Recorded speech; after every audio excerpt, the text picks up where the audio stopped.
Today I'm going to be reading The Matter of Seggri by Ursula K. Guin. I'm going to keep the intro super short and sweet. This is a story I read just a few days ago. It's fantastic. It's sci-fi. It's about gender. Ursula K. Guin is one of the best authors that has ever lived, honestly. So I'm keeping this intro short. I might do a discussion at the end. But yeah, let's just get right into it. If you want to look, there's a little bit of info in the description, and if you're watching this, you have internet. I'm sure you can look up a synopsis or whatever information you want to learn about it if you want to. Let's just get into it. Okay. The Matter of Seggri. The first recorded contact with Segri was in the year 242 of Hainish cycle 93.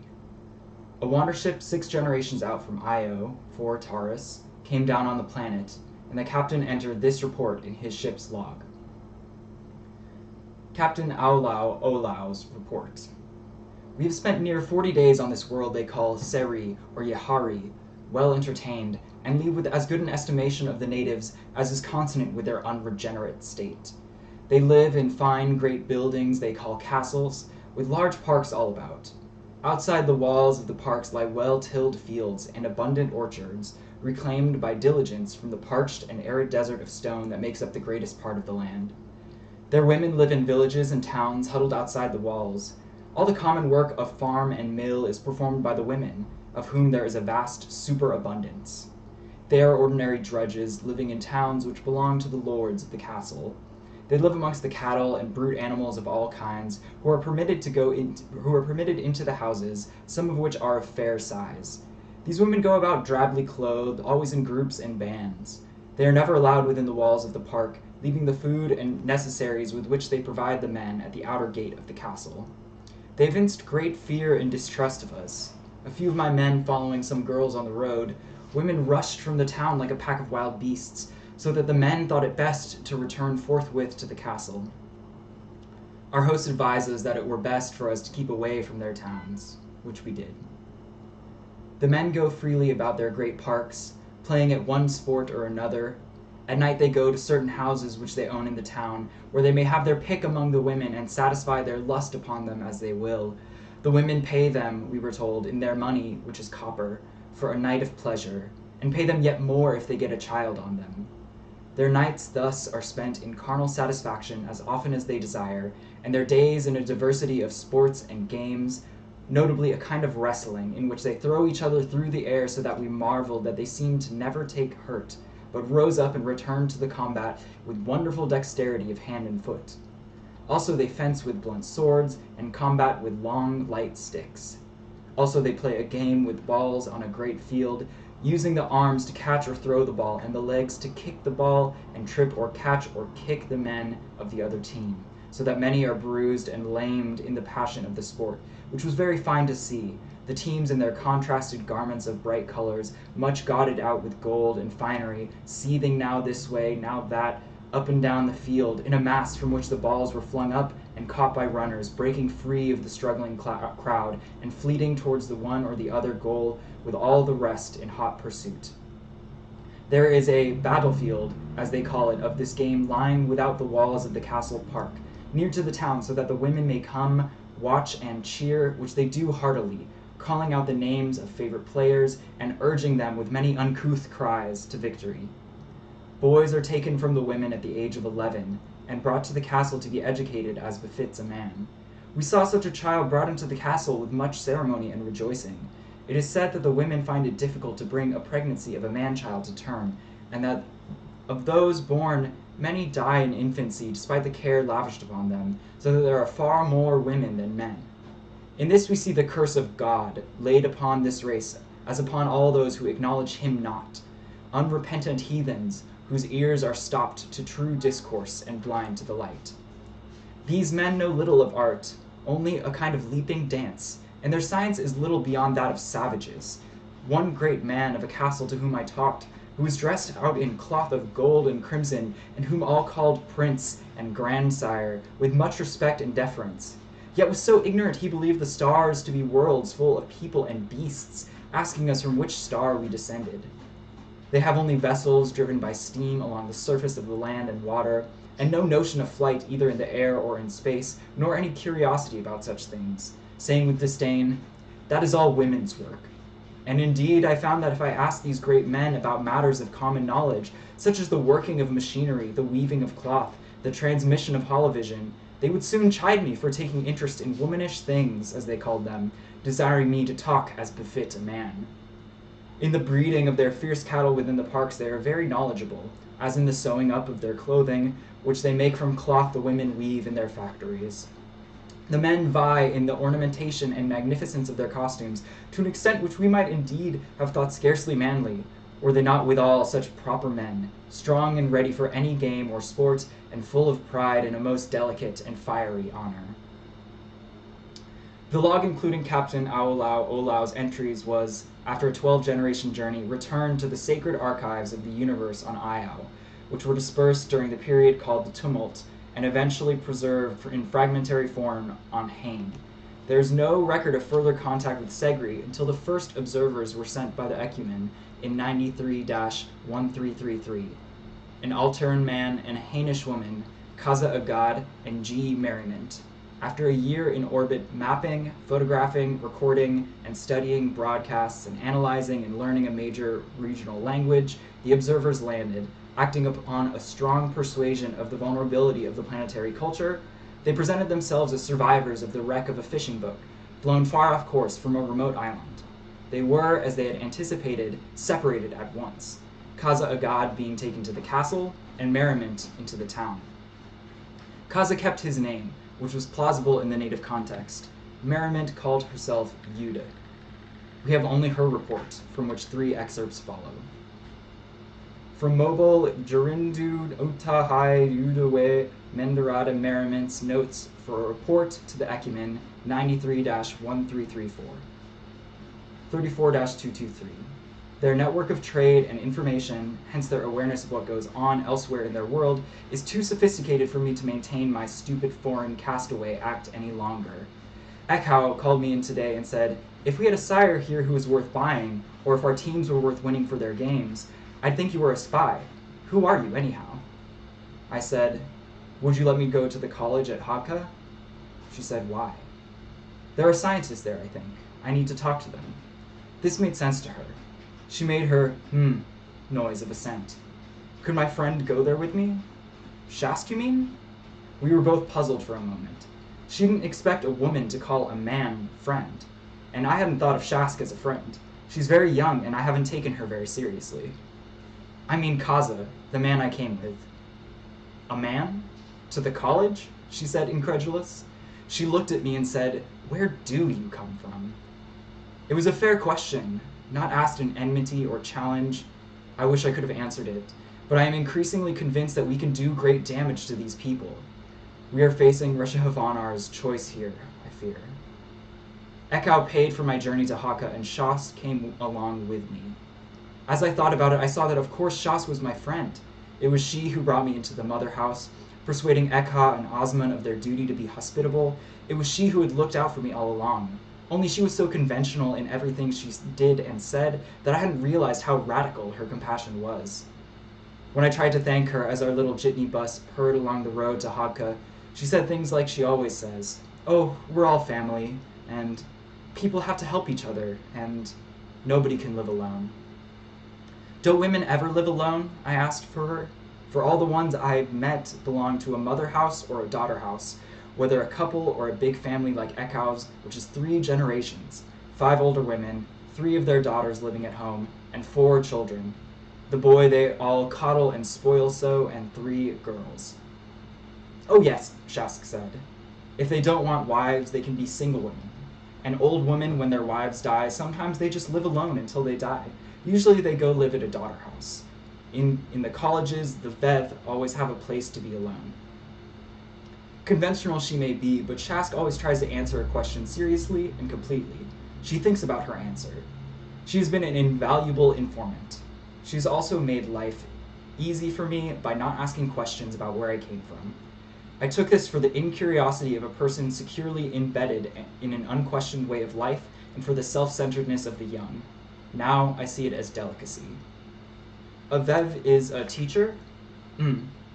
and teachers at the college are very respected. That's what Vev means. That's why we call Ekau's mother Vev Kakao. She didn't go to college, but she's a thoughtful person. She's learned from life. She has a lot to teach us. So respect and teaching are the same thing. And the only term of respect I've heard women use for women means teacher. And so in teaching me, young Shask respects herself and/or earns my respect. This casts a different light on what I've been seeing as a society in which wealth is the important thing. Zadeder, the current mayor of Reha, is certainly admired for her very ostentatious display of possessions, but they don't call her Vev. I said to Shask, "You have taught me so much. May I call you Vev Shask?" She was equally embarrassed and pleased, and squirmed and said, "Oh, no. Then she said, "If you ever come back to Reha, I would like very much to have love with you, Yud." "I thought you were in love with Sire Zader," I blurted out. "Oh, I am," she said, with that eye roll and melted look they have when they speak of the sires. "Aren't you? Just think of him fucking you. Oh, I get all wet thinking about it." She smiled and wriggled. I felt embarrassed in my turn and probably showed it. "Don't you like him?" she inquired, with a naivety I found hard to bear. She was acting like a silly adolescent, and I know she's not a silly adolescent. "But I'll never be able to afford him," she said, and sighed. "So you want to make do with me," I thought nastily. "I'm going to save my money," she answered after a minute. "I think I want to have a baby next year. Of course I can't afford Sire Zader, he's a great champion. But if I don't go to the games at Kadaki this year, I can save up enough for a really good sire at our fuckery, maybe Master Rosra. I know this is silly, I'm going to say it anyway, I've been wishing you could be its love mother.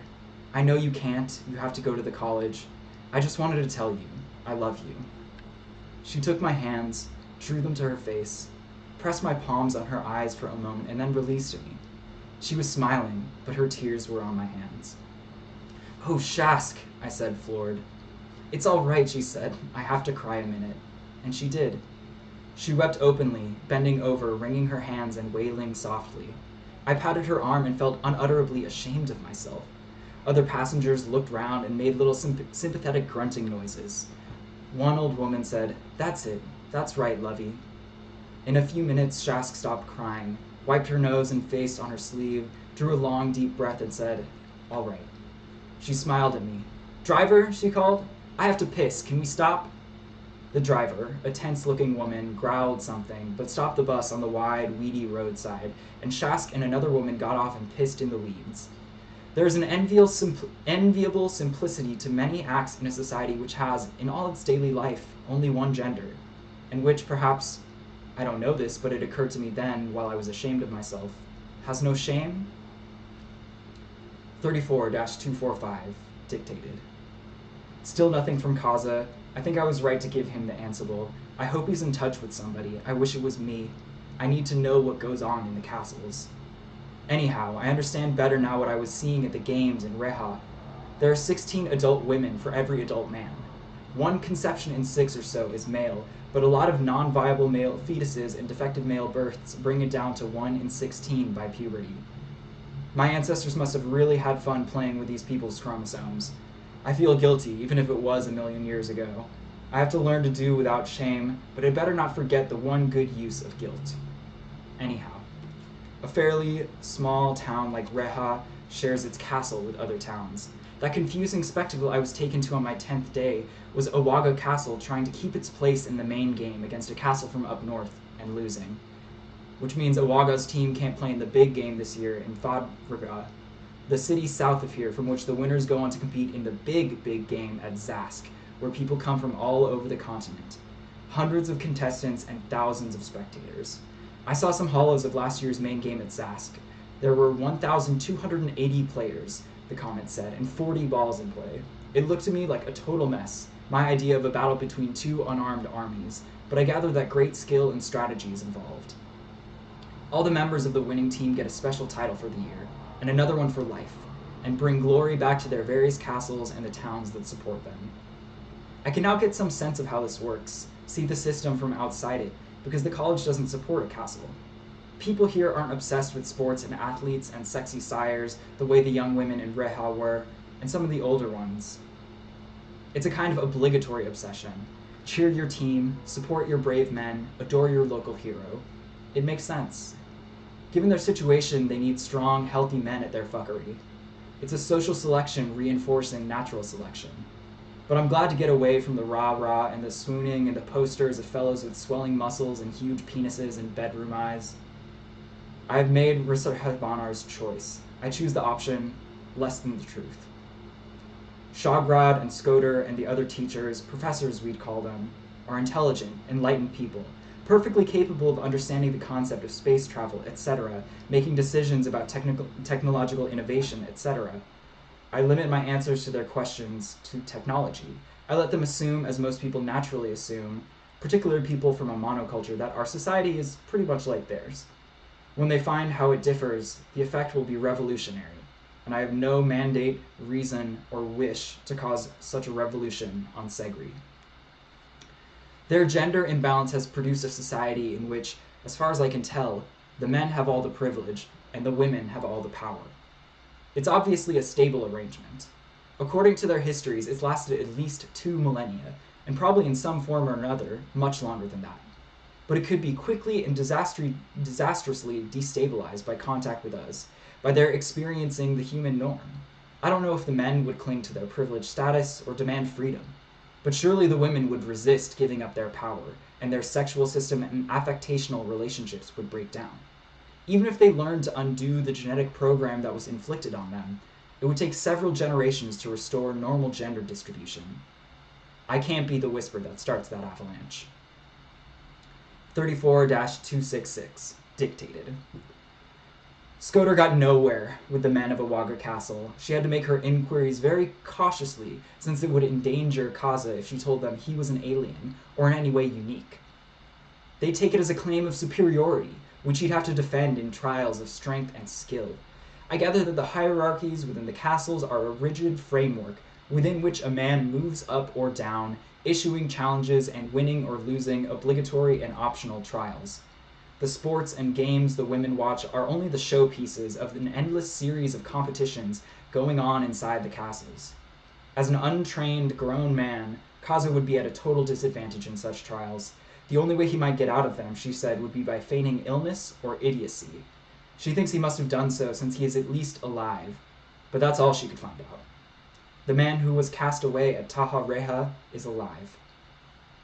Although the women feed, house, clothe, and support the lords of the castle, they evidently take their non-cooperation for granted.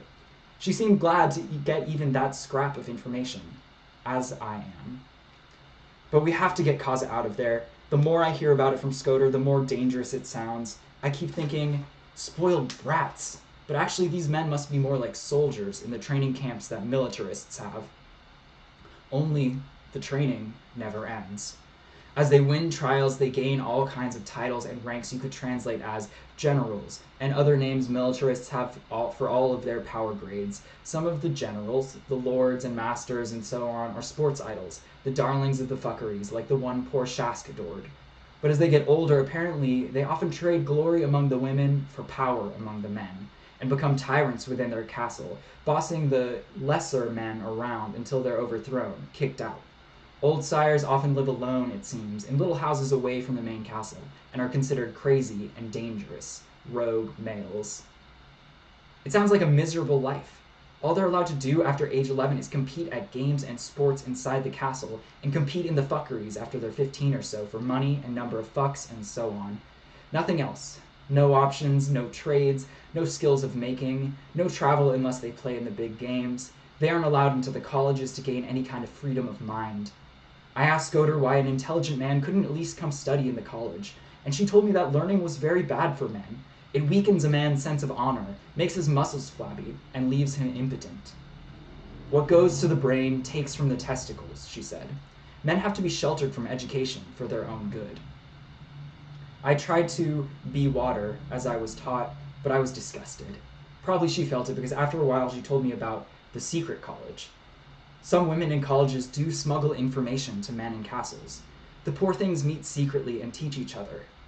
In the castles, homosexual relationships are encouraged among boys under 15, but not officially tolerated among grown men. She says the secret colleges often are run by the homosexual men. They have to be secret because if they're caught reading or talking about ideas, they may be punished by their lords and masters. There have been some interesting works from the secret colleges, Goder said, but she had to think to come up with examples.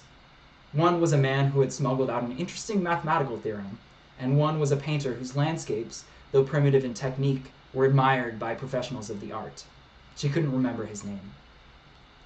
Arts, sciences, all learning, all professional techniques are hagiad, skilled work. They're all taught at the colleges, and there are no divisions and few specialists. Teachers and students cross and mix fields all the time, and being a famous scholar in one field doesn't keep you from being a student in another. Skoder is a Vev of physiology, writes plays, and is currently studying history with one of the history Vevs. Her thinking is informed and lively and fearless. My school on Hain could learn from this college. It's a wonderful place, full of free minds, but only minds of one gender, a hedged freedom. I hope Kaza has found a secret college or something, some way to fit in at the castle. He's strong, but these men have trained for years at the games they play, and a lot of the games are violent. The women say, don't worry, we don't let the men kill each other, we protect them, they're our treasures. But I've seen men carried off with concussions on the hollows of their martial art fights, where they throw each other around spectacularly. Only inexperienced fighters get hurt. Very reassuring. And they wrestle bulls. And in that melee they call the main game, they break each other's legs and ankles deliberately. What's a hero without a limp? The women say. Maybe that's a safe thing to do. Get your leg broken so you don't have to prove you're a hero anymore. But what else might Kaza have to prove? I asked Shask to let me know if she's ever heard of him being at the Rehafuckery, but Awaga Castle services, that's their word, the same word they use for their bulls, 4 towns.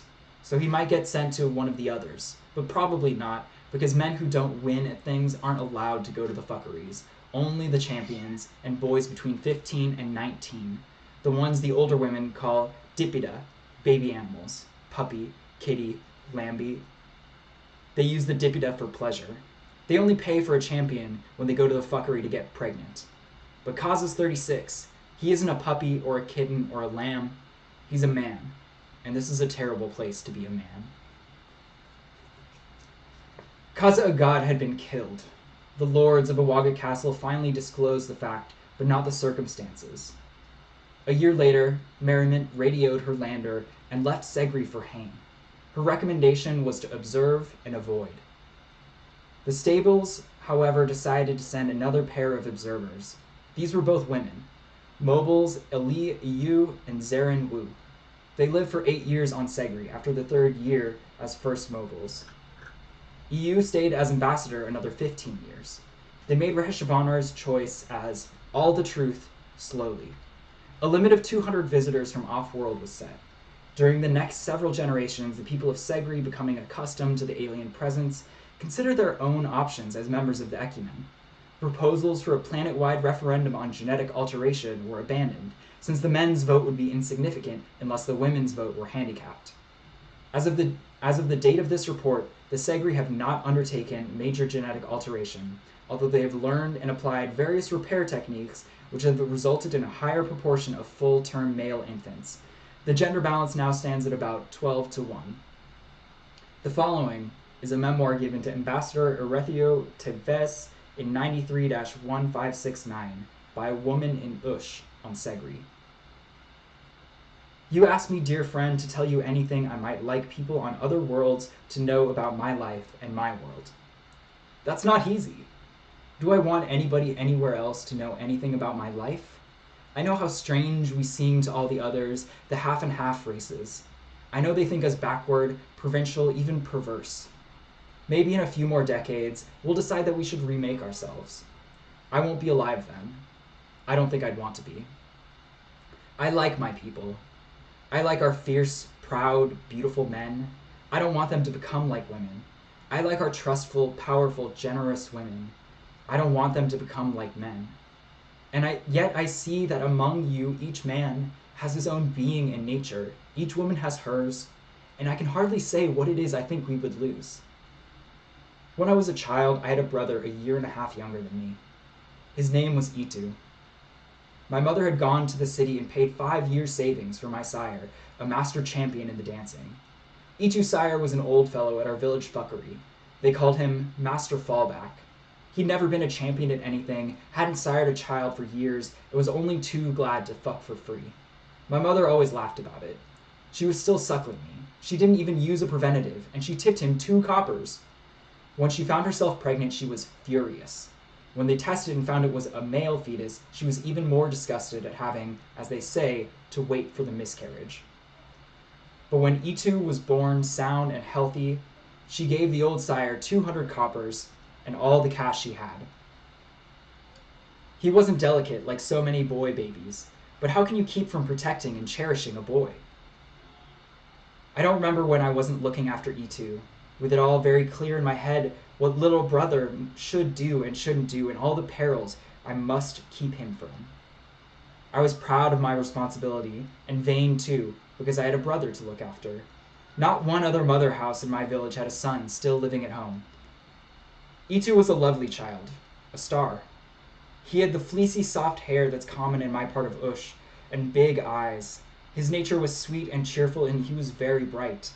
The other children loved him and always wanted to play with him, but he and I were happiest playing by ourselves, long, elaborate games of make-believe. We had a herd of 12 cattle an old woman of the village had carved from gourd shell for Itu. People always gave him presents. And they were the actors in our dearest game. Our cattle lived in a country called Shush, where they had great adventures, climbing mountains, discovering new lands, sailing on rivers, and so on. Like any herd, like our village herd, the old cows were the leaders. The bull lived apart. The other males were gelded, and the heifers were the adventurers. Our bull would make ceremonial visits to service the cows, and then he might have to go fight with the men at Shush Castle. We made the castle of clay and the men of sticks, and the bull always won, knocking the stick men to pieces. Then sometimes he knocked the castle to pieces too. But the best of our stories were told with 2 of the heifers. Mine was named Op, and my brother's was Uti. Once our hero heifers were having a great adventure on the stream that runs past our village, and their boat got away from us. We found it caught against a log far downstream, where the stream was deep and quick. My heifer was still in it. We both dived and dived, but we never found Uti. She had drowned. The castle of Shush had a great funeral for her, and Itu cried very bitterly. He mourned his brave little toy cow so long that I asked Derji, the cattle herd, if we could work for her, because I thought that being with the real cattle might cheer Itu up. She was glad to get 2 cowhands for free. When Mother found out we were really working, she made Derji pay a 1/4 copper a day. We rode 2 big, good-natured old cows on saddles so big Itu could lie down on his. We took a herd of 2-year-old calves out into the desert every day to forage for the edta that grows best when it's grazed.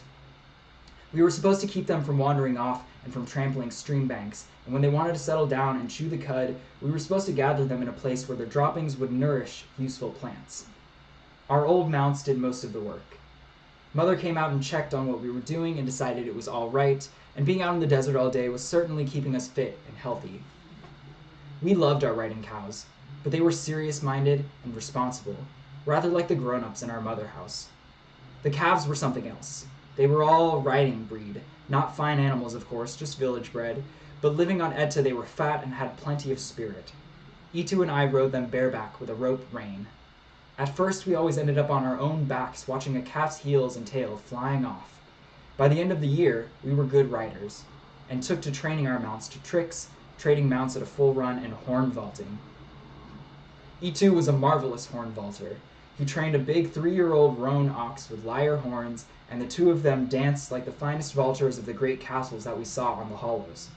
We couldn't keep our excellence to ourselves out in the desert. We started showing off to the other children, inviting them to come out to Salt Springs to see our great trick riding show, and so of course the adults got to hear of it. My mother was a brave woman, but that was too much for even her, and she told me in cold fury, "I trusted you to look after Itu. You let me down." All the others had been going on and on about endangering the precious life of a boy, the vial of hope, the treasure house of life, and so on. But it was what my mother said that hurt. "I do look after Itu, and he looks after me," I said to her, in that passion of justice that children know, the birthright we seldom honor. We both know what's dangerous, and we don't do stupid things. And we know our castle and cattle, and we do everything together. When he has to go to the castle, he'll have to do lots more dangerous things, but at least he'll already know how to do one of them. And there he'll has to do them alone, but we did everything together, and I didn't let you down. My mother looked at us. I was nearly 12. Itu was 10. She burst into tears. She sat down on the dirt and wept aloud. Itu and I both went to her and hugged her and cried. Itu said, "I won't go. I won't go to the damned castle. They can't make me." And I believed him. He believed himself. My mother knew better. Maybe someday it will be possible for a boy to choose his life. Among your peoples, a man's body does not shape his fate, does it? Maybe someday that will be so here. Our castle, Hijega, had of course been keeping their eye on Itu ever since he was born. Once a year, Mother would send them the doctor's report on him, and when he was 5, Mother and her wives took him out there for the ceremony of confirmation. Itu had been embarrassed, disgusted, and flattered. He told me in secret. There were all these old men that smelled funny, and they made me take off my clothes, and they had these measuring things, and they measured my pee-pee. They said it was very good. They said it was a good one. What happens when you descend? It wasn't the first question he ever asked me that I couldn't answer, and as usual, I made up the answer. Descend means you can have babies, I said, which, in a way, wasn't so far off the mark. Some castles, I am told, prepare boys of 9 and 10 for the severance, woo them with visits from older boys, tickets to games, tours of the park and the building so that they may be quite eager to go to the castle when they turn 11. But we, out yonders, villagers at the edge of the desert, kept to the harsh, old-fashioned ways. Aside from confirmation, a boy had no contact at all with men until his 11th birthday. On that day, everybody he had ever known brought him to the gate and gave him to the strangers with whom he would live the rest of his life.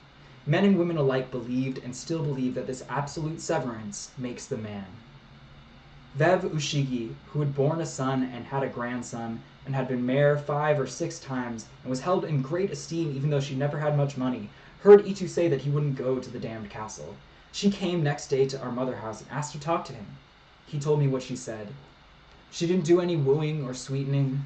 She told him that he was born to the service of his people and had one responsibility, to sire children when he got old enough, and one duty, to be a strong, brave man, stronger and braver than other men, so that women would choose him to sire their children. She said he had to live in the castle because men could not live among women. At this, Itu asked her, "Why can't they?" "You did," I said, awed by his courage, for Vev Ushigi was a formidable old woman. "Yes," and she didn't really answer. She took a long time. She looked at me, and then she looked off somewhere, and then she stared at me for a long time, and finally she said, "Because we would destroy them." "But that's crazy," I said. "Men are our treasures. What did she say that for?" Itu, of course, didn't know, but he thought hard about what she had said, and I think nothing she could have said would have so impressed him. After a discussion, the village elders and my mother and her wives decided that Itu could go on practicing horn vaulting, because it really would be a useful skill for him in the castle. But he could not herd cattle any longer, nor go with me when I did, nor join in any of the work children of the village did, nor their games. "You've done everything together with Poe," they told him. "But she should be doing things together with the other girls, and you should be doing things by yourself, the way men do." They were always very kind to Itu, but they were stern with us girls. If they saw us even talking with Itu, they'd tell us to go on about our work, leave the boy alone. When we disobeyed, when Itu and I sneaked off and met at Salt Springs to ride together, or just hid out in our old play place down in the draw by the stream to talk, he got treated with cold silence to shame him, but I got punished. A day locked in the cellar of the old fiber processing mill, which was what my village used for a jail. Next time, it was 2 days. And the third time they caught us alone together, they locked me in that cellar for 10 days. A young woman called Fursk brought me food once a day and made sure I had enough water and wasn't sick, but she didn't speak. That's how they always used to punish people in the villages. I could hear the other children going by up on the street in the evening. It would get dark at last and I could sleep. All day I had nothing to do, no work, nothing to think about except the scorn and contempt they held me in for betraying their trust, and the injustice of my getting punished when Itu didn't. When I came out, I felt different. I felt like something had closed up inside me while I was closed up in that cellar. When we ate at the mother house, they made sure Itu and I didn't sit near each other. For a while, we didn't even talk to each other. I went back to school and work. I don't know what Itu was doing all day. I didn't think about it. It was only 50 days to his birthday. One night I got into bed and found a note under my clay pillow. In the draught, and Itu could never spell. What writing he knew I had taught him in secret. I was frightened and angry, but I waited an hour until everybody was asleep and got up and crept outside into the windy, starry night and ran to the draw. It was late in the dry season. The stream was barely running. Itu was there, hunched up with his arms around his knees, a little lump of shadow on the pale, cracked clay at the waterside. The first thing I said was, "You want to get me locked up again? They said next time it would be 30 days. They're going to lock me up for 50 years, Itu said, not looking at me. What am I supposed to do about it? It's the way it has to be. You're a man. You have to do what men do. They won't lock you up anyway. You get to play games and come to town to do service and all that. You don't even know what being locked up is." "I want to go to Sarada," Itu said, talking very fast, his eyes shining as he looked up at me. "We could take the riding cows to the bus station in Redang. I saved my money. I have 23 coppers. We could take the bus to Sarada. The cows would come back home if we turned them loose." "What do you think you do in Sarada?" I asked, disdainful but curious. Nobody from our village had ever been to the capital. "The Ekumen people are there," he said. "The Ekumen," I corrected him. "So what?" "They could take me away," Itu said. I felt very strange when he said that. I was still angry and still disdainful, but a sorrow was rising in me like dark water. Why would they do that? What would they talk to some little boy for? How would you find them? 23 coppers isn't enough anyway. Sarada's way far off. That's a really stupid idea. You can't do that. "I thought you'd come with me," Itu said. His voice was softer, but didn't shake. "I wouldn't do a stupid thing like that," I said furiously. "All right," he said, "but you won't tell, will you?" "No, I won't tell," I said. "But you can't run away, Itu. You can't. It would be dishonorable." This time, when he answered, his voice shook. "I don't care," he said. "I don't care about honor. I want to be free." We were both in tears. I sat down by him and we leaned together the way we used to and cried a while. Not long. We weren't used to crying. "You can't do it," I whispered to him. "It won't work, Itu." He nodded, accepting my wisdom. "It won't be so bad in the castle," I said. After a minute, he drew away from me very slightly. "We'll see each other," I said. He said only, "When?" "At games. I can watch you. I bet you'll be the best rider in Hornvalter there. I bet you win all the prizes and get to be a champion." He nodded, dutiful. He knew, and I knew, that I had betrayed our love and our birthright of justice. He knew he had no hope. That was the last time we talked together alone, and almost the last time we talked altogether. Itu ran away about 10 days after that, taking the riding cow and heading for Redang. They tracked him easily and had him back in the village before nightfall. I don't know if he thought I had told them where he would be going. I was so ashamed of not having gone with him that I could not look at him. I kept away from him. They didn't have to keep me away anymore. He made no effort to speak to me. I was beginning my puberty, and my first blood was the night before Itu's birthday. Menstruating women are not allowed to come near the gates at conservative castles like ours, so when Itu was made a man, I stood far back among a few other girls and women and could not see much of the ceremony. I stood silent while they sang, and looked down at the dirt in my new sandals and my feet in the sandals, and felt the ache and tug of my womb and the secret movement of my blood, and grieved. I knew even then that this grief would be with me all my life. Itu went in, and the gates closed. He became a young champion Hornvalter, and for 2 years, when he was 18 and 19, came back a few times to service in our village, but I never saw him.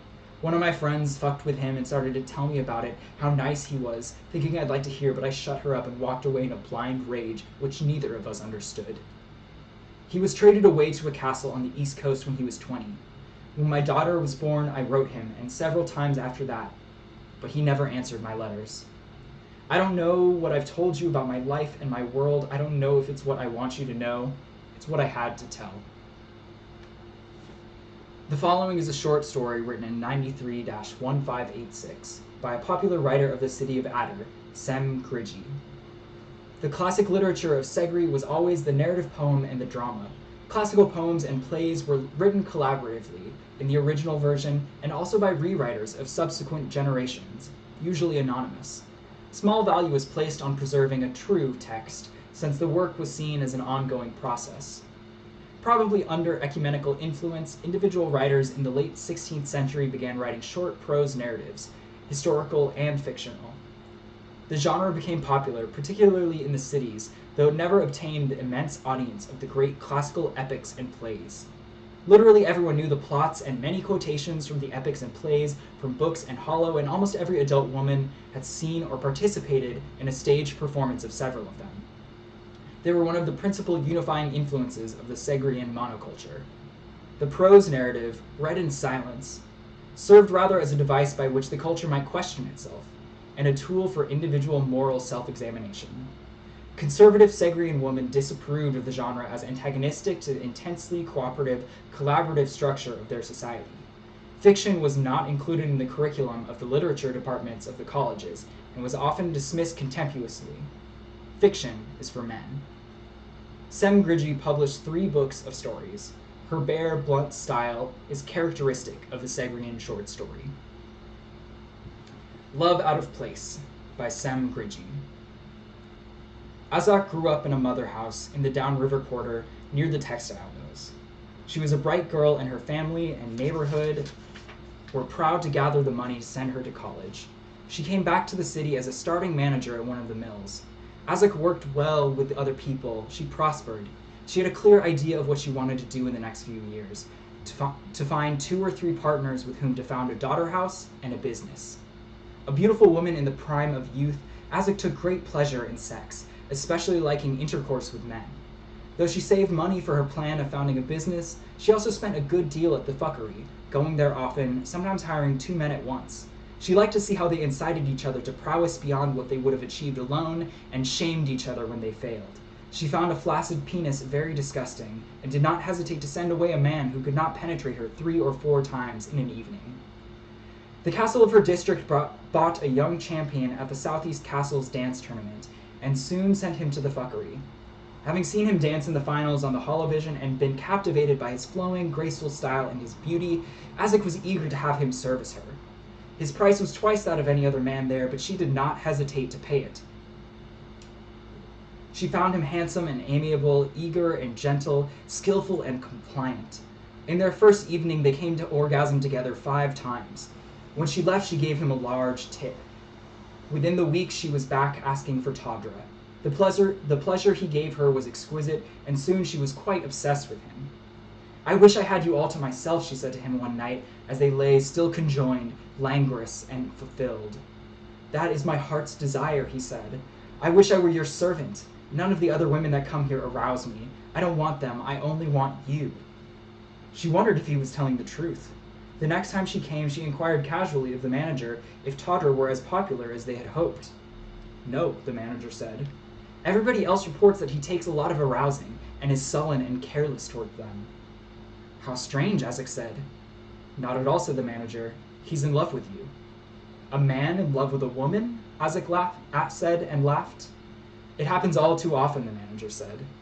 "I thought only women fell in love," said Azak. "Women fall in love with a man sometimes, and that's bad too," said the manager. "May I warn you, Azak? Love should be between women. It's out of place here. It could never come to any good end.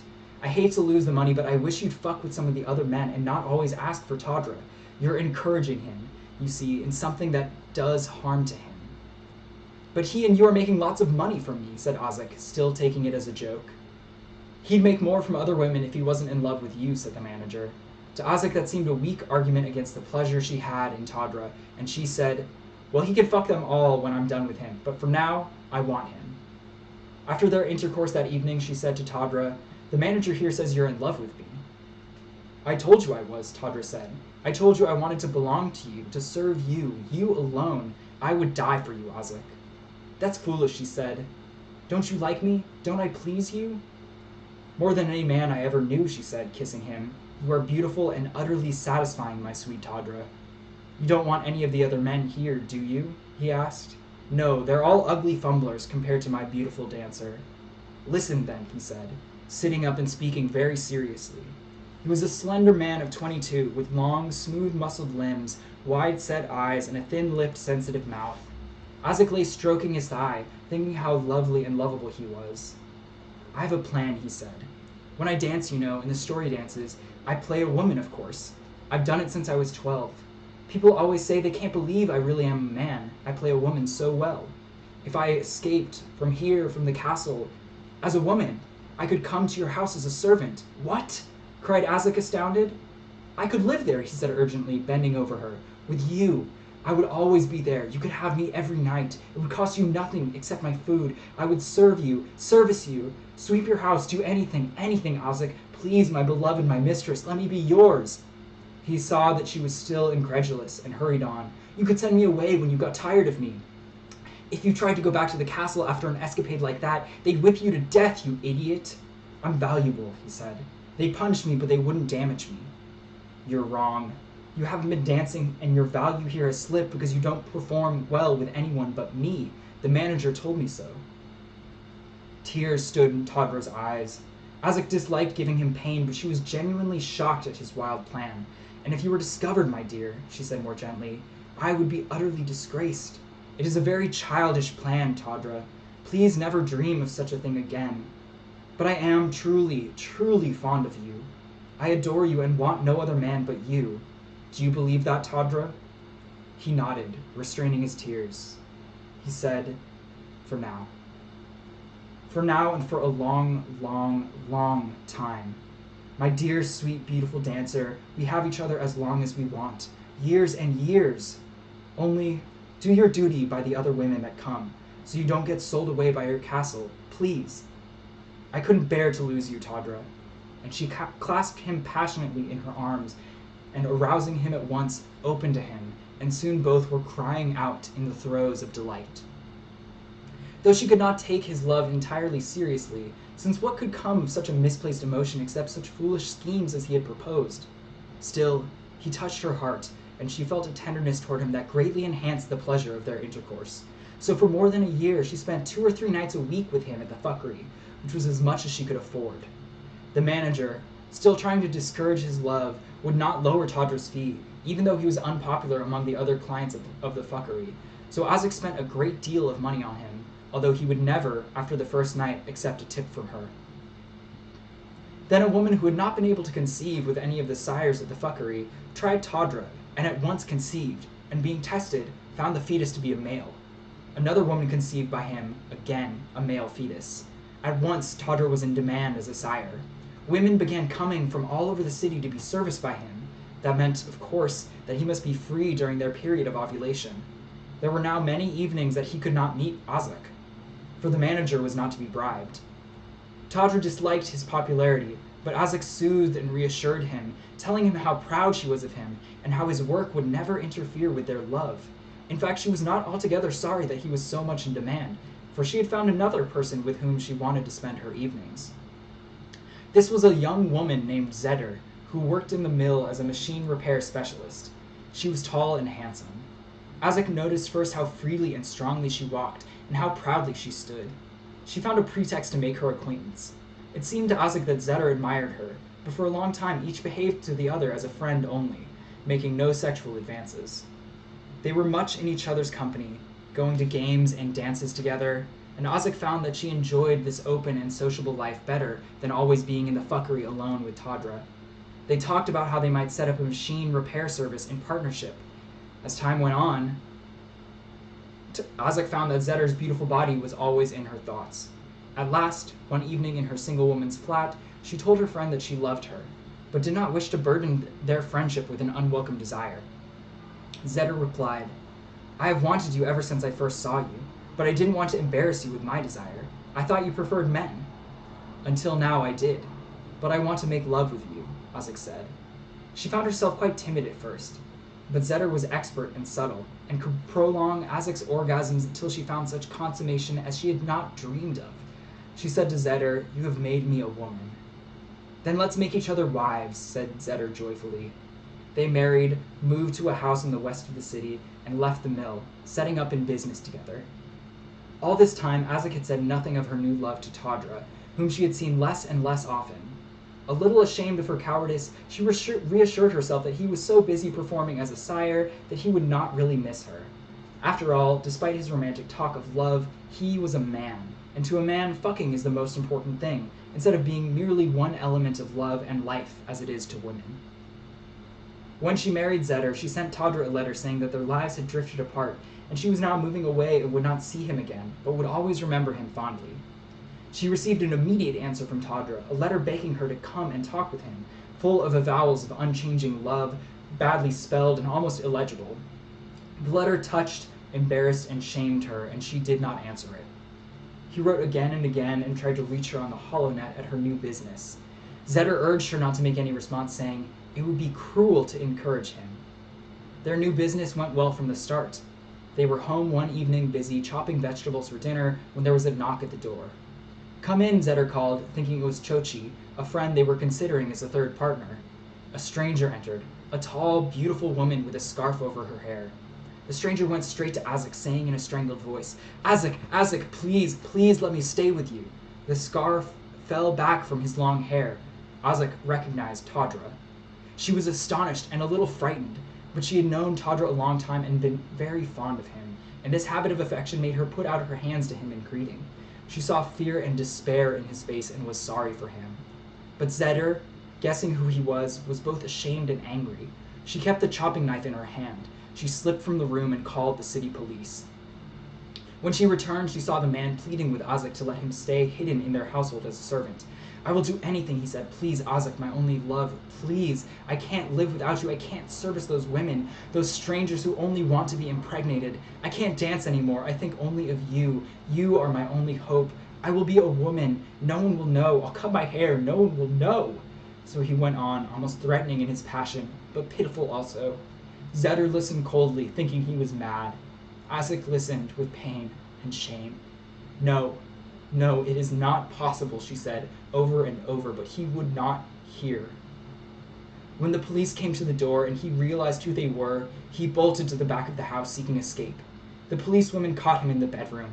He fought them desperately and they subdued him brutally. Azek shouted at them to not hurt him, but they paid no heed, twisting his arms and hitting him about the head until he stopped resisting. They dragged him out. The chief of the troop stayed to take evidence. Azek tried to plead for Tadra, but Zeder stated the facts and added that she thought he was insane and dangerous. After some days, Azek inquired at the police office and was told that Tadra had been returned to his castle, with a warning not to send him to the fuckery again for a year, or until the lords of the castle found him capable of responsible behavior. She was uneasy, thinking of how he might be punished. Zeder said, "They won't hurt him. He's too valuable," just as he himself had said. Azek was glad to believe this. She was, in fact, very much relieved to know that he was out of the way. She and Zeder took Chochi first into their business and then into their household. Chochi was a woman from the dockside quarter, tough and humorous, a hard worker and an undemanding, comfortable lovemaker. They were happy with one another and prospered. A year went by, and another year. Azek went into her old quarters to arrange a contract for repair work with two women from the mill where she had first worked. She asked them about Tadra. He was back at the fuckery from time to time, they told her. He'd been named the year's champion sire of his castle and was much in demand, bringing an even higher price because he impregnated so many women, and so many of the conceptions were male. He was not in demand for pleasure, they said, as he had a reputation for roughness and even cruelty. Women asked for him only if they wanted to conceive. Thinking of his gentleness with her, Azek found it hard to imagine him behaving brutally. Harsh punishment at the castle, she thought, must have altered him. But she could not believe that he had truly changed. Another year passed. The business was doing very well, and Azek and Chochi began talking seriously about having children. Zeder was not interested in bearing, though happy to be a mother. Chochi had a favorite man at their local fuckery to whom she went now and again for pleasure. She began going to him at ovulation, for he had a good reputation as a sire. Azek had not been to a fuckery since she and Zeder married. She honored fidelity highly, and made love with no one but Zeder and Chochi. When she thought of being impregnated, she found that her old interest in fucking with men had quite died out, or even turned to distaste. She did not like the idea of self-impregnation from the sperm bank, The idea of letting a strange man penetrate her was even more repulsive. Thinking what to do, she thought of Tadra, whom she had truly loved and had pleasure with. He was again a champion sire, known throughout the city as a reliable impregnator. There was certainly no other man with whom she could take any pleasure, and he had loved her so much he had put his career and even his life in danger trying to be with her. That irresponsibility was over and done with. He had never written to her again, and the castle and the managers of the fuckery would never have let him service women if they thought him mad or untrustworthy. After all this time, she thought she could go back to him and give him the pleasure he had so desired. She notified the fuckery of the expected period of her next ovulation, requesting Tadra. He was already engaged for that period, and they offered her another sire, but she preferred the wait until the next month. Chochi had conceived and was elated. Hurry up, she said to Azik. We want twins. Azik found herself looking forward to being with Tadra. Regretting the violence of her last encounter and the pain it must have given him, she wrote the following letter to him. My dear, I hope our long separation and the distress of our last meeting will be forgotten in the joy of being together again, and that you still love me as I still love you. I shall be very proud to bear your child, and let us hope it may be a son. I am impatient to see you again, my beautiful dancer. Your Azik. There had not been time for him to answer this letter when her ovulation period began. She dressed in her best clothes. Zeder still distrusted Tadra, and she had tried to dissuade her from going to him. She bade her good luck, rather sulkily. Chochi hung a mother charm around her neck, and she went off. There was a new manager on duty at the fuckery, a coarse-faced young woman who told her, "Call out if he gives you any trouble. He may be a champion, but he's rough, and we don't let him get away with hurting anybody." "He won't hurt me," Azik said, smiling, and went eagerly into the familiar room where she and Tadra had enjoyed each other so often. He was standing, waiting at the window, just as he had used to stand. When he turned, he looked just as she remembered, long-limbed, his silky hair flowing like water down his back, his wide-set eyes gazing at her. "Tadra," she said, coming to him with outstretched hands. He took her hands and said her name. "Did you get my letter? Are you happy?" "Yes," he said, smiling. "And all that unhappiness, all that unfoolishness about love, is it over? I'm so sorry you were hurt, Tadra. I don't want any more of that. Can we just be ourselves and be happy together as we used to be?" "Yes, all that is over," he said, "and I am happy to see you." He drew her gently to him. Gently he began to undress her and caress her body, just as he had used to, knowing what gave her pleasure, and she remembering what gave him pleasure. They lay down naked together. She was fondling his erect penis, aroused and yet a little reluctant to be penetrated after so long. When he moved his arm as if uncomfortable, drawing away from him a little, she saw that he had a knife in his hand, which he must have hidden in the bed. He was holding it concealed behind his back. Her womb went cold, but she still continued to fondle his penis and testicles, not daring to say anything and not able to pull away, for he was holding her close with the other hand. Suddenly, he moved onto her and forced his penis into her vagina with a thrust so painful that for an instant she thought it was the knife. He ejaculated instantly. As his body arched, she writhed out from under him, scrambled to the door, and ran from the room, crying out for help.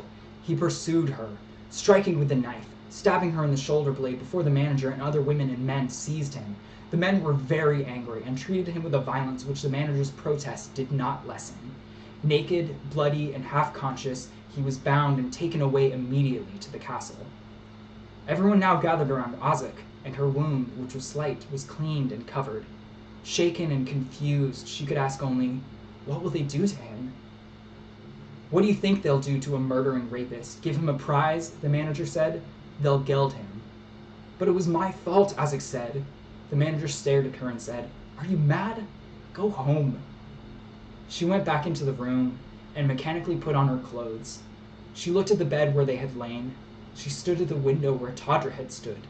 She remembered how she had seen him dance long ago in the contest where he had first been made champion.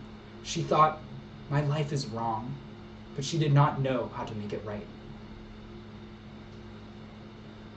Alteration in Segrian social and cultural institutions did not take the disastrous course Merriment feared. It has been slow, and its direction is not clear.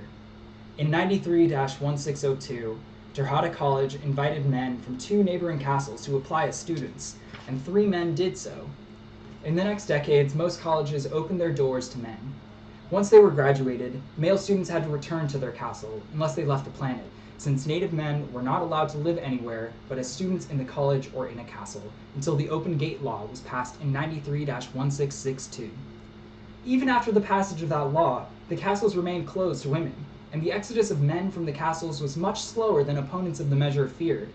Social adjustment to the Open Gate Law has been slow. In several regions, programs to train men in basic skills such as farming and construction have met with moderate success. The men work in competitive teams, separate from and managed by the women's companies. A good many Segri have come to Hain to study in recent years. More men than women, despite the great numerical imbalance that still exists. The following autobiographical sketch by one of these men is of particular interest since he was involved in the event which directly precipitated the Open Gate Law. Autobiographical sketch by Mogul Ardar Dez. I was born in Ecumenical Cycle 93, year 1641, in Reykjavik on Segri. Reykjavik was a placid, prosperous, conservative town, and I was brought up in the old way, the petted boy child of a big mother house. Altogether, there were 17 of us, not counting the kitchen staff. A great-grandmother, 2 grandmothers, 4 mothers, 9 daughters, and me. We were well off. All the women were or had been managers or skilled workers in the Reykjavik pottery, the principal industry of the town. We kept all the holidays with pomp and energy, decorating the house from roof to foundation with banners for Hilali, making fantastic costumes for the harvest festival, and celebrating someone's birthday every few weeks with gifts all around. I was petted, as I said, but not, I think, spoiled. My birthday was no grander than my sister's, and I was allowed to run and play with them just as if I were a girl. Yet I was always aware, as were they, that our mother's eyes rested on me with a different look, brooding, reserved, and sometimes, as I grew older, desolate. After my confirmation, my birth mother, or her mother, took me to Reykjavik Castle every spring on visiting day. The gates of the park, which had opened to admit me alone, and terrified, for my confirmation, remained shut, but rolling stairs were placed against the park walls. Up these, I and a few other little boys from the town climbed to sit on top of the park wall in great state, on cushions, under awnings, and watch demonstration dancing, bull dancing, wrestling, and other sports on the great game field inside the wall. Our mothers waited below, outside, in the bleachers of the public field. Men and youths from the castle sat with us, explaining the rules of the games and pointing out the fine points of a dancer or wrestler, treating us seriously, making us feel important. I enjoyed that very much, but as soon as I came down off the wall and started home, it all fell away like a costume shrugged off, a part played in a play, and I went on with my work and play in the mother house with my family, my real life. When I was 10, I went to boys' class downtown. The class had been set up 40 or 50 years before as a bridge between the mother houses and the castle, but the castle, under increasingly reactionary governance, had recently withdrawn from the project. Lord Fassau forbade his men to go anywhere outside the walls, but directly to the fuckery in a closed car, returning at first light, and so no men were able to teach the class. The townswomen who tried to tell me what to expect when I went to the castle did not really know much more than I did. However well-meaning they were, they mostly frightened and confused me, but fear and confusion were an appropriate preparation. I cannot describe the ceremony of severance. I really cannot describe it. Men on Segri in those days had this advantage. They knew what death is. They had all died once before their body's death.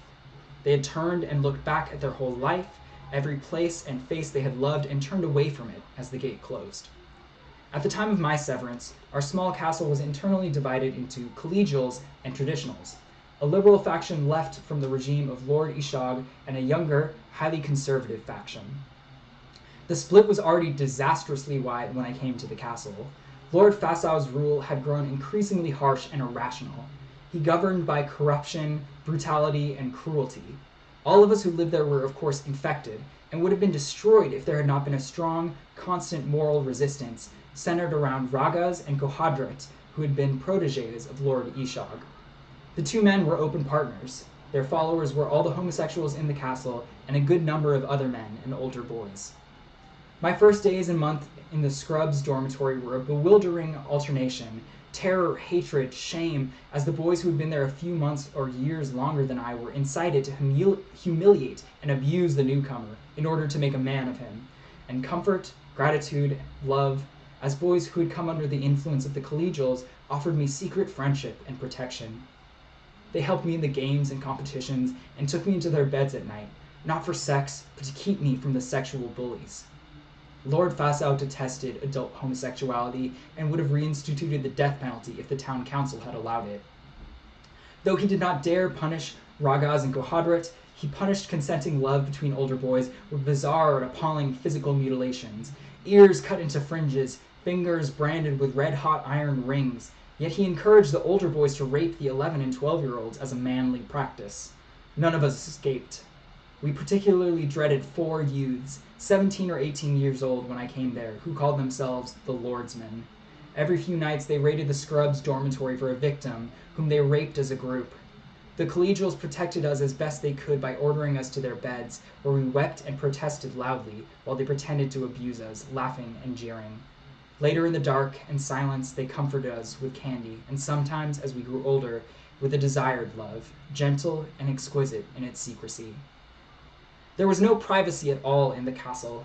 I've said that to women who asked me to describe life there, and they thought they understood me. Well, everybody shares everything in a mother house, they would say.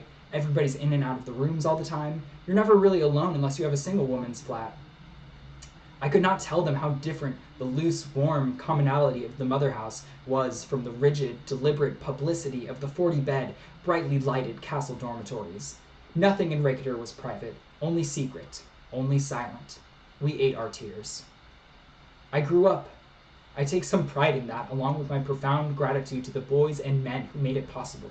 I did not kill myself, as several boys did during those years, nor did I kill my mind and soul, as some did so their body could survive. Thanks to the maternal care of the collegials, the resistance as we came to call ourselves, I grew up. Why do I say maternal, not paternal? Because there were no fathers in my world. There were only sires. I knew no such word as father or paternal. I thought of Ragaz and Kohadrat as my mothers. I still do. Fasow grew quite mad as the years went on, and his hold over the castle tightened to a death grip. The Lord's men now ruled us all.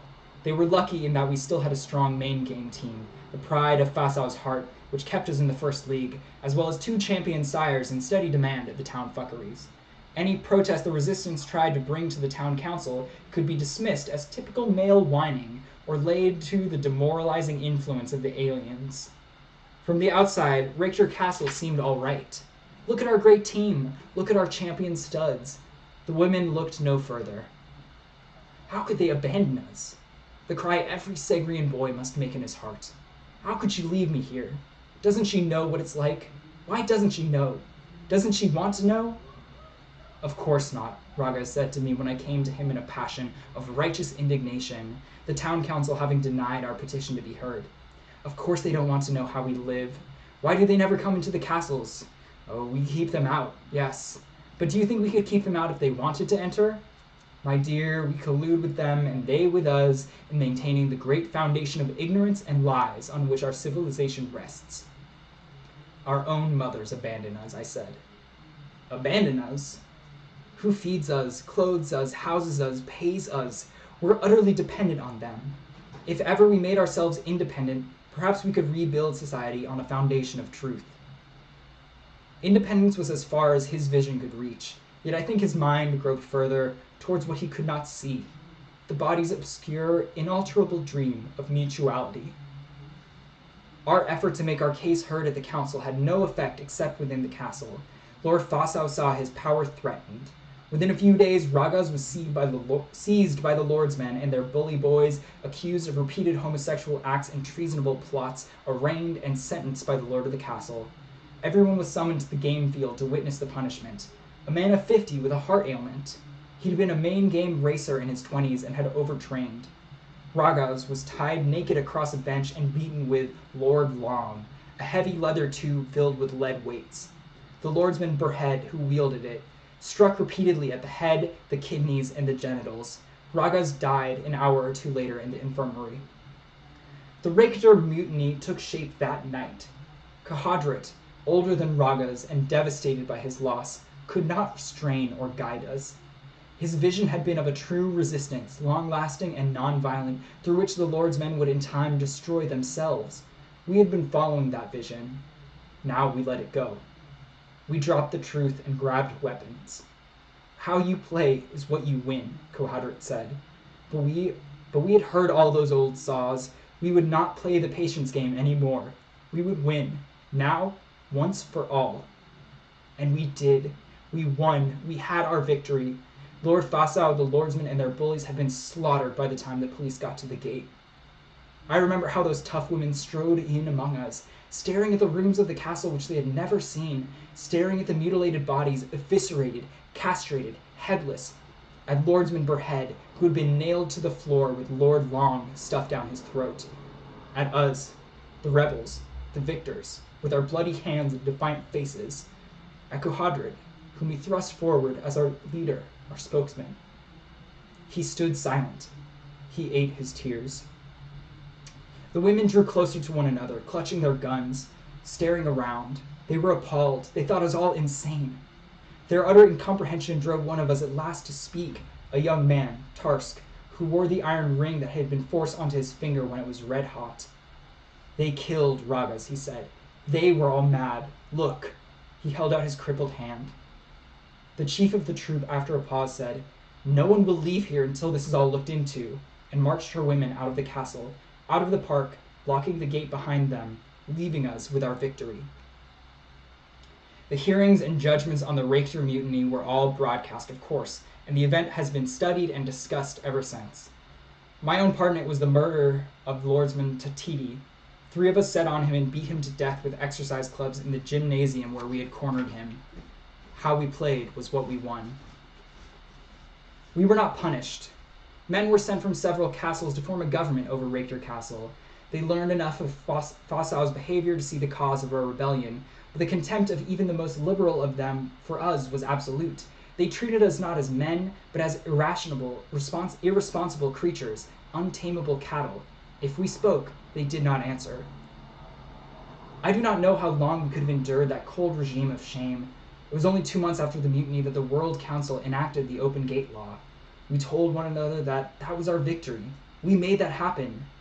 None of us believed it. We told one another we were free. For the first time in history, any man who wanted to leave his castle could walk out the gate. We were free. What happened to the free man outside the gate? Nobody had given it much thought. I was one who walked out the gate on the morning of the day the law came into force. 11 of us walked into town together. Several of us, men not from Raker, went to one or another of the fuckeries, hoping to be allowed to stay there. They had nowhere else to go. Hotels and inns, of course, would not accept men. Those of us who had been children in the town went to our mother houses. What is it like to return from the dead? Not easy.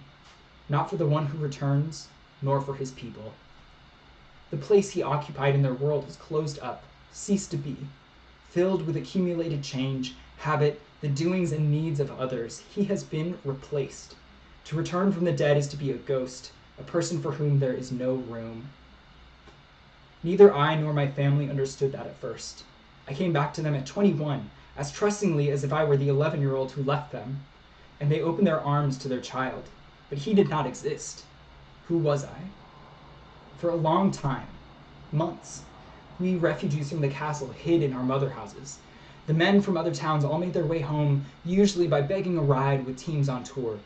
There were 7 or 8 of us in Raker, where we scarcely ever saw one another. Men had no place on the street. For hundreds of years, a man seen alone on the street had been arrested immediately. If we went out, women ran from us, or reported us, or surrounded and threatened us. Get back into your castle where you belong. Get back to the fuckery where you belong. Get out of our city. They called us drones, and in fact we had no work, no function at all in the community. The fuckeries would not accept us for service because we had no guarantee of health and good behavior from a castle. This was our freedom. We were all ghosts, useless, frightened, frightening intruders, shadows in the corners of life. We watched life going on around us. Work, love, childbearing, child rearing, getting and spending, making and shaping, governing and adventuring. The women's world, the bright, full, real world. And there was no room in it for us. All we had ever learned to do was play games and destroy one another. My mothers and sisters racked their brains, I know, to find some place and use for me in their lively, industrious household. 2 old live-in cooks had run our kitchen since long before I was born, so cooking, the one practical art I had been taught in the castle, was superfluous. They found household tasks for me, but they were all make work, and they and I knew it. I was perfectly willing to look after the babies, but one of the grandmothers was very jealous of that privilege, and also some of my sisters' wives were uneasy about a man touching their baby. My sister Pato broached the possibility of an apprenticeship in the clayworks, and I leapt at the chance. But the managers of the pottery, after long discussion, were unable to agree to accept men as employees. Their hormones would make male workers unreliable, and female workers would be uncomfortable, and so on. The Hollow News was full of such proposals and discussions, of course, and orations about the unforeseen consequences of the open gate law, the proper place of men, male capacities and limitations, gender as destiny. Feeling against the open gate policy ran very strong, and it seemed every time I watched The Hollow there was a woman talking grimly about the inherent violence and irresponsibility of the male, his biological unfitness to participate in social and political decision-making. Often it was a man saying the same things. Opposition to the new law had the fervent support of all the conservatives in the castles, who pleaded eloquently for the gates to be closed and men to return to their proper station, pursuing the true masculine glory of the games and the fuckeries. Glory did not tempt me. After the years at Raketer Castle, the word itself had come to mean degradation to me. I ranted against the games and competitions, puzzling most of my family, who loved to watch the main games and wrestling, and complained only that the level of excellence of most teams had declined since the gates were opened. And I ranted against the fuckeries where I said men were used as cattle, stud bulls, not as human beings. I would never go there again. But my dear boy, my mother said at last, alone with me one evening, will you live the rest of your life celibate? I hope not, I said. Then, I want to get married. Her eyes widened. She brooded a bit and finally ventured, to a man? No, to a woman. I want a normal, ordinary marriage. I want to have a wife and be a wife. Shocking as the idea was, she tried to absorb it. She pondered, frowning. All it means, I said, for I had a long time with nothing to do but ponder, is that we'd live together just like any married pair.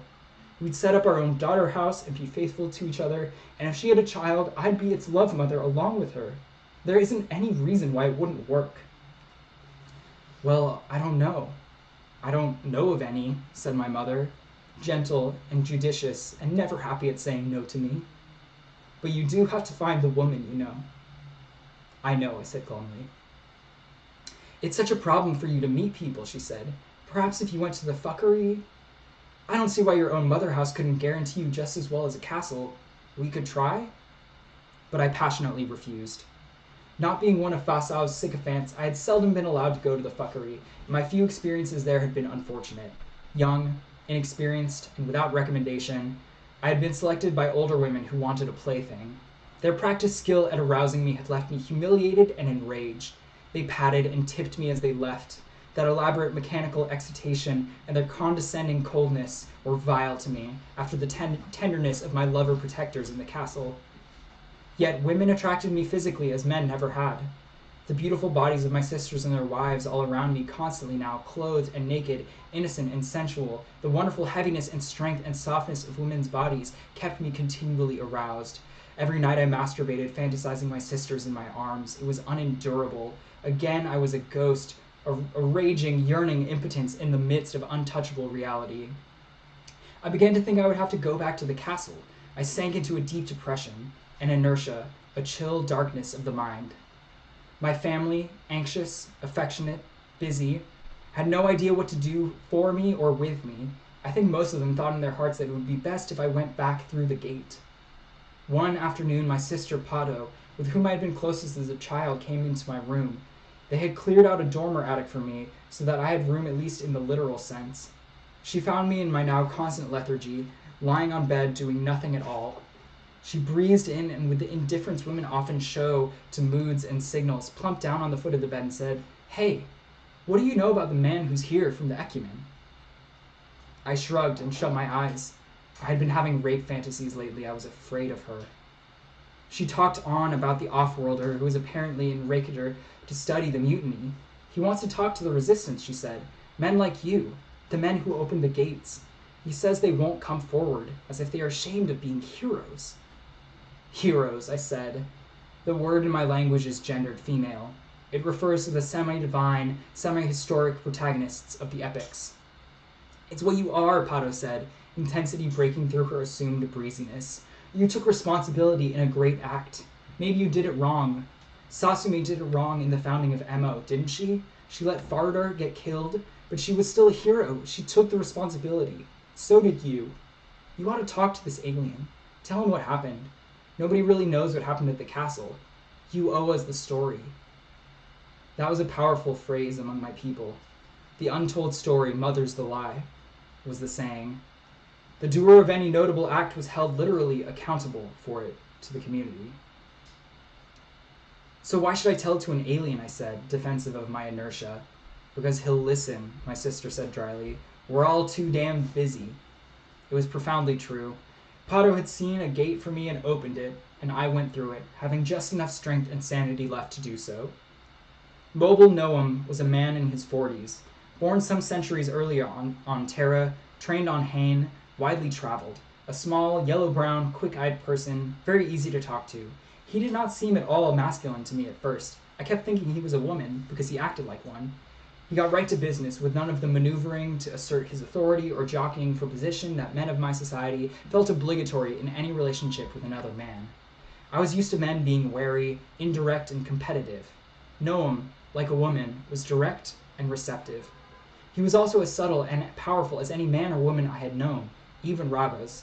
His authority was in fact immense, but he never stood on it. He sat down on it, comfortably, and invited you to sit down with him. I was the first of the Raker mutineers to come forward and tell our story to him. He recorded it with my permission to use in making his report to the stables on the condition of our society, the Matter of Seggri, as he called it. My first description of the mutiny took less than an hour. I thought I was done. I didn't know then the inexhaustible desire to learn, to understand, or hear all the story that characterizes the mobiles of the Ecumen. Noam asked questions. I answered. He speculated and extrapolated. I corrected.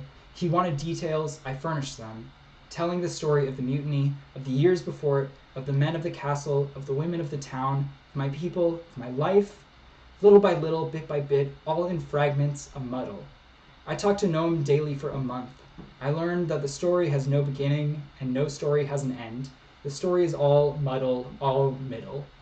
That the story is never true, but that the lie is indeed a child of silence. By the end of the month, I had come to love and trust Noam, and of course to depend on him. Talking to him had become my reason for being. I tried to face the fact that he would not stay in Reykjavik much longer. I must learn to do without him. Do what? There were things for men to do, ways for men to live. He proved it by his mere existence, but how could I find them? He was keenly aware of my situation and would not let me withdraw as I began to do into the lethargy of fear again. He would not let me be silent. He asked me impossible questions. What would you be if you could be anything? He asked me a question children ask each other. I answered at once, passionately. A wife. I know now what the flicker that crossed his face was. His quick, kind eyes watched me, looked away, looked back. I want my own family, I said, not to live in my mother's house where I'm always a child. Work, a wife, wives, children. To be a mother. I want life, not games. You can't bear a child, he said gently. No, but I can mother one. We gender the word, he said. I like it better your way. But tell me, Ardor, what are the chances of your marrying? Meeting a woman willing to marry a man? It hasn't happened here, has it? I had to say no, not to my knowledge. It will happen, certainly, I think, he said. His certainties were always uncertain. But the personal cost at first is likely to be high. Relationships formed against the negative pressure of a society are under terrible strain. They tend to become defensive, over-intense, unpeaceful. They have no room to grow. Room, I said. And I tried to tell him my feeling of having no room in my world, no air to breathe. He looked at me, scratching his nose. He laughed. There's plenty of room in the galaxy, you know, he said. Do you mean that the Ecumen? I didn't even know what the question I wanted to ask was. Noam did. He began to answer it thoughtfully and in detail. My education so far had been so limited, even as regards to the culture of my own people, that I would have to attend a college for at least 2 or 3 years in order to be ready to apply to an off-world institution such as the ecumenical schools on Hain. Of course, he went on, where I went and what kind of training I chose would depend on my interests, which I would go to a college to discover, since neither my schooling as a child nor my training at the castle had really given me any idea of what there was to be interested in. The choices offered me had been unbelievably limited, addressing neither the needs of a normally intelligent person nor the needs of my society. And so the open gate law, instead of giving me freedom, had left me with no air to breathe but airless space, said Noam, quoting some poet from some planet somewhere. My head was spinning, full of stars. Hakka College is quite near Reykjavik, Noam said. Did you never think of applying, if only to escape from your terrible castle? I shook my head. Lord Fosso always destroyed the application forms when they were sent to his office. If any of us had tried to apply, you would have been punished. Tortured, I suppose. Yes. Well, from the little I know of your colleges, I think your life there would be better than it is here, but not altogether pleasant. You will have work to do, a place to be, but you will be made to feel marginal, inferior. Even highly educated, enlightened women have difficulty accepting men as their intellectual equals. Believe me, I've experienced it myself. And because you were trained at the castle to compete, to want to excel, you may find it hard to be among people who either believe you incapable of excellence, or to whom the concept of competition, of winning and defeating, is valueless. But just there is where you will find air to breathe. Noam recommended me to women he knew on the faculty of Hakka College, and I was enrolled on probation. My family were delighted to pay my tuition. I was the first of us to go to college, and they were genuinely proud of me. As Noam had predicted, it was not always easy, but there were enough other men there that I found friends and was not caught in the paralyzing isolation of the mother house. And as I took courage, I made friends among the women students, finding many of them unprejudiced and companionable. In my 3rd year, one of them and I managed, tentatively and warily, to fall in love. It did not work very well or last very long, yet it was a great liberation for both of us. Our liberation from the belief that the only communication or commonality possible between us was sexual, that an adult man and woman had nothing to join them but their genitals.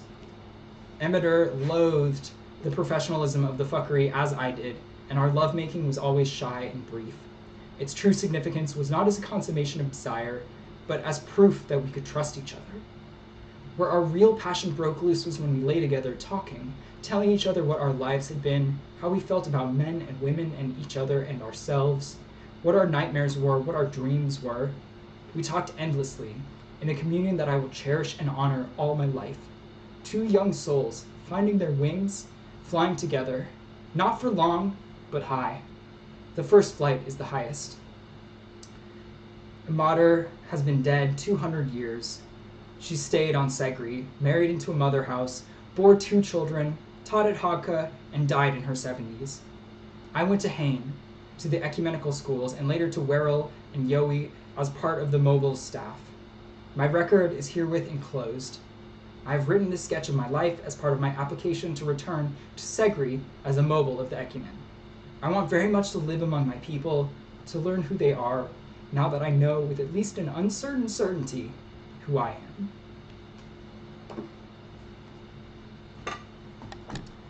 And that is The Matter of Seggri by Ursula K. Guin. Got me real emotional. Thank you for watching. Thank you for listening. I hope that whoever's watching this, whoever's listening to this, has found this useful, has found this interesting. I certainly did. It's a powerful story. Very, very interesting. She's an amazing writer. I'm afraid I do not have it in me to hold any kind of discussion, and I can see that there's not a whole lot of people here right now, so I don't think I would facilitate a discussion among the watchers. But feel free, of course, to talk about it in the comments and to discuss thoughts in the comments, and I'll respond to them as I can. So, yeah, thanks for watching, and have a good day.